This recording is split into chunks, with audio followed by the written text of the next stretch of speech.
Welcome to today's video, Hebrews 6 verse 19 explained. Which hope we have as an anchor of the soul, both sure and steadfast, and which entereth into that within the veil. Let's break down this powerful verse and see what it really means for believers. The author of Hebrews uses the image of an anchor, which is something everyone can picture. An anchor holds a ship steady even when there are storms and rough waters. In the same way, hope in Jesus Christ keeps a believer steady, no matter what challenges or troubles they face in life. This hope is not a vague wish or empty optimism. It is something firm and reliable, just like an anchor that will not let the ship drift away. When the verse says, "Which hope we have as an anchor of the soul," it is talking about the promise God has made to those who trust in Him. This hope is not based on our efforts, feelings, or circumstances. It is rooted in God's faithfulness. God cannot lie, and what He promises, He will surely do. That is why this hope is both sure and steadfast. It does not change with the waves of life. It does not become weak when things get difficult. It is something believers can count on completely. The next part of the verse says, "and which entereth into that within the veil."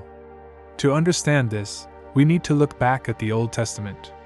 In the Jewish temple, there was a special inner room called the Holy of Holies, separated by a thick veil.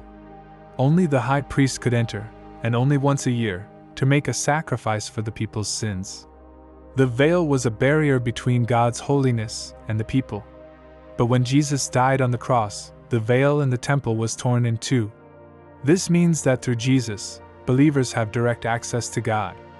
Our hope does not stop at the edge of God's presence, it goes right in, beyond the veil. So, the hope described in Hebrews 6 verse 19 is not just for this life. It reaches into heaven itself. It is based on the work Jesus did for us when He entered the heavenly sanctuary on our behalf. Our hope is secure because it is anchored in Him, not in ourselves. This is why the hope of a Christian is so unique. It is not about wishful thinking, but about trusting in the finished work of Christ. The anchor for our soul is Jesus Himself, who is always in the presence of God, interceding for us. No matter how strong the storms are, no matter how big our doubts or fears may get, we have a hope that cannot be shaken. When life gets difficult, we remember that our anchor holds within the veil. It is not just tied to the things of this world but is secured in the very presence of God.